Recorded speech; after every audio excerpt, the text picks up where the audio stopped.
তো আপনারা অনেকে হয়তো ইতিমধ্যে জেনে গিয়েছেন যে তৎকাল টিকিটের কিছু নতুন, নতুন নিয়ম হয়েছে। সেই নতুন নিয়মগুলোর মাধ্যমে কিন্তু তৎকাল টিকিট দেওয়া হবে। দালালদের কিন্তু বাজার শেষ। দালালদের দালালি বা দাদাগিরি শেষ কিন্তু। এবং জনসাধারণ কিন্তু সহজে কিন্তু টিকিট পেয়ে যাবে। যারা ফার্স্ট লাইন দিত কাউন্টারে, তারা গিয়ে কিন্তু টিকিট পেত এবং তারপরে যারা লাইন পেত ২, ৩, ৪ তারা টিকিট পেত না। যার কারণে কিন্তু ভারতীয় রেল নতুন কিছু নিয়মকানুন লাগু করতে চলেছে ১লা এপ্রিল থেকে। অলরেডি হয়েও গেছে বললে বলা যায় অলরেডি হয়ে গেছে এই নতুন নিয়ম। তো চলুন এই নতুন নিয়মগুলো আমরা দেখে নেব। আপনারা গুগল ব্রাউজারে লিখবেন তৎকাল টিকিটের নতুন নিয়ম, বাকিটা কিন্তু আপনারা সব দেখতে পাবেন। চলুন দেখুন নতুন, নতুন নিয়মগুলো কি বলা হচ্ছে এখানে। ২০২৫ থেকে ভারতীয় রেলওয়ে তৎকাল টিকিটের জন্য নতুন নিয়ম চালু করতে চলেছে। এই নিয়ম অনুযায়ী আইআরসিটিসি এর ওয়েবসাইট বা অ্যাপের মাধ্যমে তৎকাল টিকিট বুক করার জন্য আধার প্রমাণীকরণ বাধ্যতামূলক করা হবে। এছাড়াও ১৫ই জুলাই ২০২৫ থেকে অনলাইন তৎকাল বুকিং এর ক্ষেত্রে আধার ভিত্তিক ওটিপি প্রমাণীকরণও বাধ্যতামূলক করা হবে। নতুন নিয়মের প্রধান দিকগুলি হল: ১. আধার প্রমাণীকরণ। ১লা জুলাই থেকে আইআরসিটিসির ওয়েবসাইট বা অ্যাপের মাধ্যমে তৎকাল টিকিট বুক করার জন্য ব্যবহারকারীদের আধার কার্ড দিয়ে নিজেদের অ্যাকাউন্ট প্রমাণীকরণ করতে হবে। ২. এজেন্টদের জন্য নিয়ম। অনুমোদিত এজেন্টদের জন্য বুকিং উইন্ডোর প্রথম ৩০ মিনিটের মধ্যে, অর্থাৎ সকাল সকাল ১০টা থেকে সকাল ১০:৩০ পর্যন্ত এসি ক্লাসের জন্য এবং সকাল সকাল ১১টা থেকে সকাল ১১:৩০ পর্যন্ত নন এসি ক্লাসের জন্য তৎকাল টিকিট বুক করা যাবে না। এবং ৩.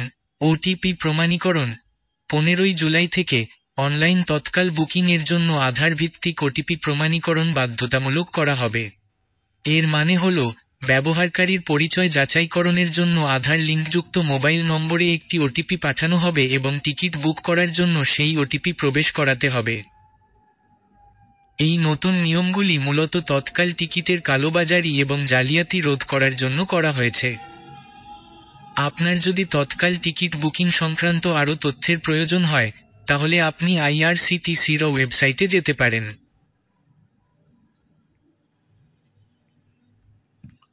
তো ১লা জুলাই থেকে যে নতুন নিয়মটা কিন্তু চালু হতে চলেছে, আপনাদের একবার ক্লিয়ার করে দিই। যারা আইআরসিটিসি অ্যাপ ডাউনলোড করে রেখেছে বা রেজিস্টার করে রেখেছে, শুধু মোবাইল নাম্বার বা মেল আইডি দিয়ে কিন্তু রেজিস্টার করা যেত, আধার বাধ্যতামূলক ছিল না। সেক্ষেত্রে কিন্তু তৎকাল টিকিট তারা পার্সোনাল ইউজার আইডিতে কেটে বিন্দাস তারা কিন্তু বিজনেস করতো। তো তাদের যদি একবার ছাপা পড়ে, ব্যাস কাম তামাম।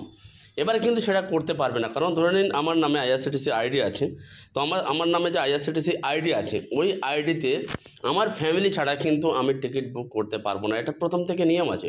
কিন্তু সেখানে দালালি চক্ররা কী করতো, ওখান থেকে পার্সোনাল ইউজার থেকে তৎকাল টিকিট কেটে তারা বিজনেস করতো, বাইরে বিক্রি করতো চড়া দামে এবং ট্রিপল দামে, ডবল দামে তারা বিক্রি করতো। এখন কিন্তু সেটা পারবে না, যেহেতু তার আধার লিঙ্ক করা আছে আইডিতে, তার পরিবারের নাম যে তারা বিজনেসের জন্য যে টিকিটটা কাটছে, সেই টিকিটটা তো অন্য পাবলিকের, তার ফ্যামিলির নাম টাইটেল কারের সঙ্গে তো ম্যাচ হচ্ছে না। সেক্ষেত্রে কিন্তু আইপি অ্যাড্রেস তো ট্র্যাক করা যাবেই যাবে। তো এক্ষেত্রে কিন্তু এখন যে আধার ওটিপি দ্বারা কিন্তু যে তৎকাল টিকিটটা বুক হবে, সেক্ষেত্রে কিন্তু তারা বিজনেস করতে পারবে না। বিজনেস যদিও করে, তারা ফেঁসে যাবে বা ধরা পড়ে যাবে এবং জেলে ঢোকাতে ১ মিনিট টাইম লাগবে না পুলিশের।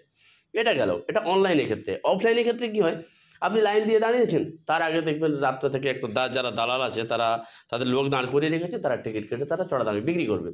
এবারে এখানে আপনাদের বলে দিই অফলাইন টিকিটের ক্ষেত্রে কী নিয়ম হয়েছে। অফলাইন টিকিটের ক্ষেত্রে ধরে নিন আপনি যেহেতু তৎকাল টিকিটে একটা পিএনআর ৪টে প্যাসেঞ্জারের নাম এন্ট্রি হয়, আপনি লাইন দিতে গেলেন, আপনি যে ৪ জন, আপনারা ৪ বন্ধু হতে পারেন, ৪ ভাই হতে পারেন, একসঙ্গে আপনারা কোনো জায়গায় সফর করবেন।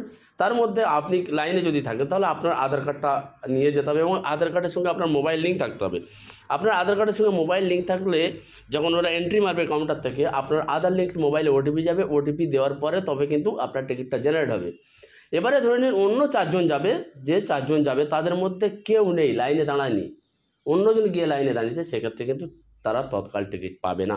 এক্ষেত্রে ক্লিয়ার হয়ে গেল যে যারা জনসাধারণ পাবলিক, তারা তৎকাল টিকিটের জন্য গিয়ে যদি লাইন দেয়, তারা আধার কার্ড নিয়ে তারা কিন্তু ইজিলি টিকিটটা পেয়ে যাবে। দালালদের দালালি চক্র কিন্তু শেষ। তো এটা কিন্তু ইন্ডিয়ান রেলওয়ে খুব একটা দারুণ উদ্যোগ নিয়েছে, স্যালিউট জানাই।